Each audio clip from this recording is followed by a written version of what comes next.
ஓம் நமோ நாராயணாய நமக. இப்போ தான் நம்ம 9வது ஸ்டான்ஸாவுக்கே வரோம்மா.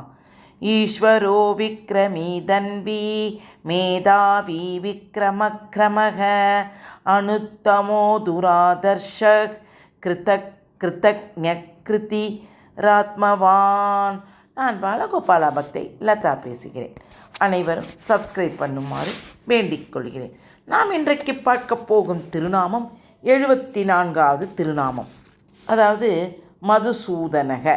இதை சொல்லும் முறை மதுசூதனாய நமக.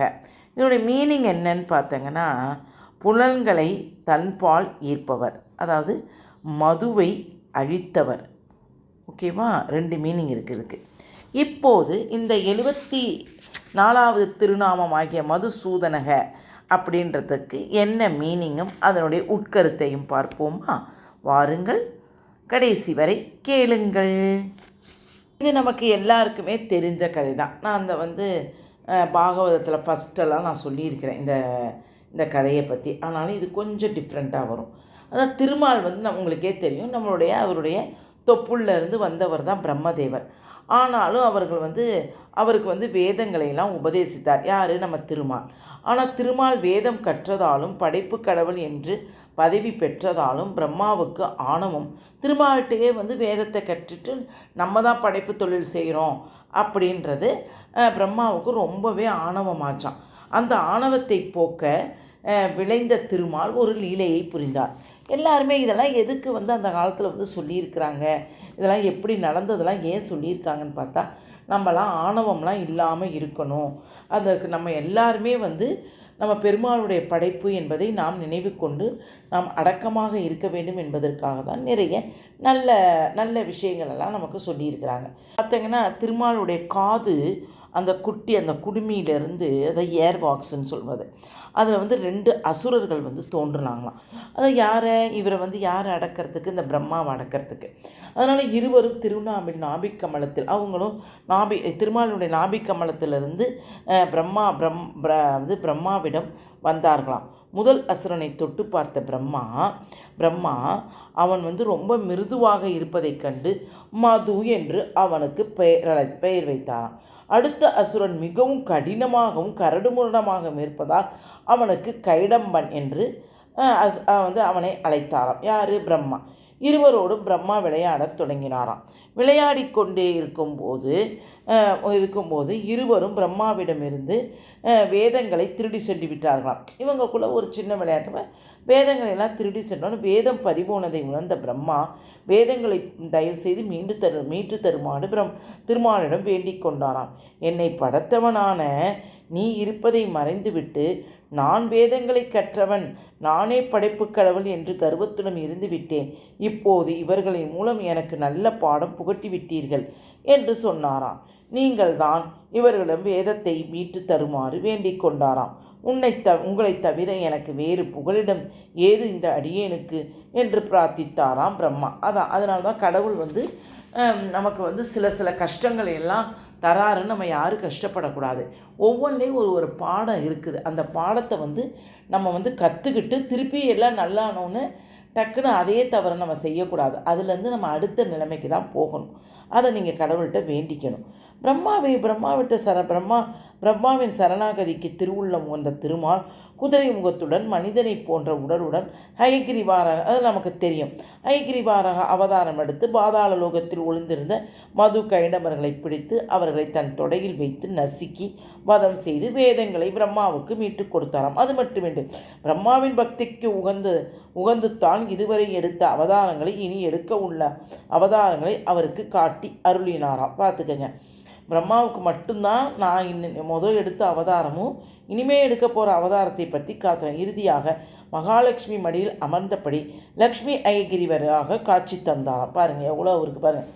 அவர் ஒரு ஆணவம் பிடித்திருந்தாலும் அவர் மன்னிப்புன்னு, அதனால தான் இறைவன் அவரும் நமக்கு தாய் மாதிரி. நம்ம மன்னிப்புன்னு கேட்டுட்டா உடனே மயங்கி நமக்கு நல்லது தான் செய்வார். மது என்ற அரசனை அளித்ததால் மதுசூதனன் என்ற திருப்பெயரும் ஹயகிரிவருக்கு ஏற்பட்டது. இவ்வாறு மதுக்கைடமர்களை ஹயகிரிவர் வதைத்ததை நினைவூட்டும் விதமாக தினமும் ஸ்ரீ வெங்கடேச சுபரமாதத்தில் மாத சமஸ்த ஜகதாம் மதுக்கைடமரே அது வரும். அதனால் அது வரும்போது வந்து பக்ஷோ விகாரிணி என்று சொல்கிறோம்.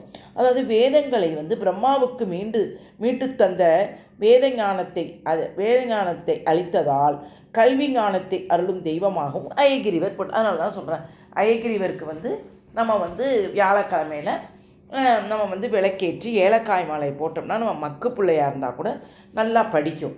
இதெல்லாம் நான் என் குழந்தைங்களுக்கெல்லாம் 21 ஏலக்காய் மாலையை நீங்கள் நிஜமாம்மா, இது என்னோடய அனுபவத்தில் கண்டது. பிள்ளைங்க மந்தமாக மறக்கிற சக்தியெல்லாம் இருந்துச்சுன்னா இதை நிஜமாக 21 ஏலக்காய் மாலையை வந்து ஊற வச்சு நீங்கள் போட்டு பாருங்களேன், நிச்சயம் நல்லா படிக்குங்க. என்ன சொல்கிறாங்கன்னா, வேதங்கள் வந்து பிரம்மாவினுடைய நினைவில் தானே இருந்துச்சு, ஓலைச்சுவடின் வடிவில் இல்லையே.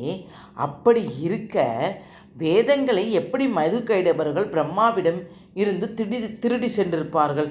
இது எப்படி பொருந்தும் அப்படின்னு எல்லோரும் கேட்டாங்களாம்.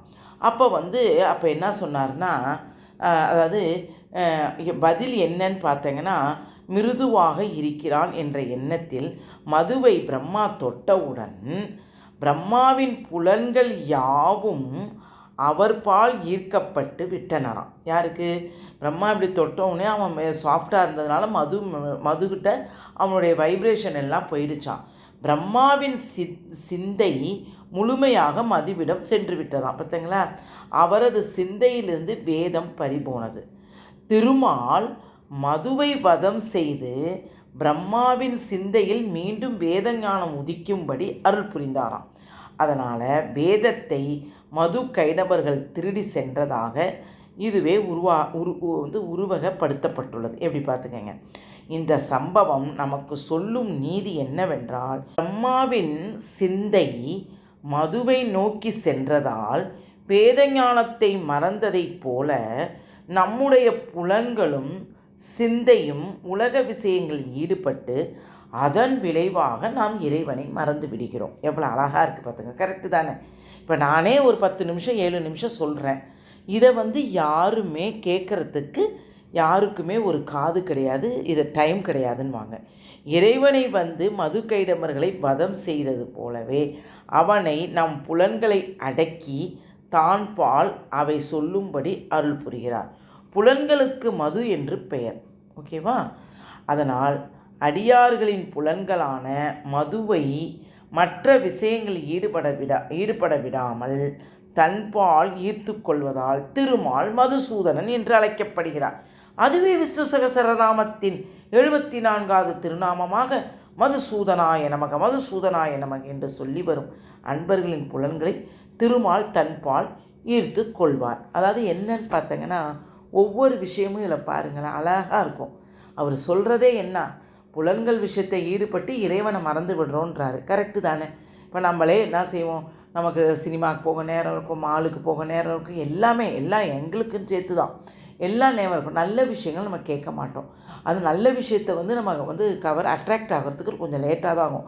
ஆனால் அது ஏன் லேட் ஆகுதுன்னா, குட்டி விஷயங்களிலிருந்து தான் நம்ம பெரிய விஷயத்தை அடைய முடியுமா.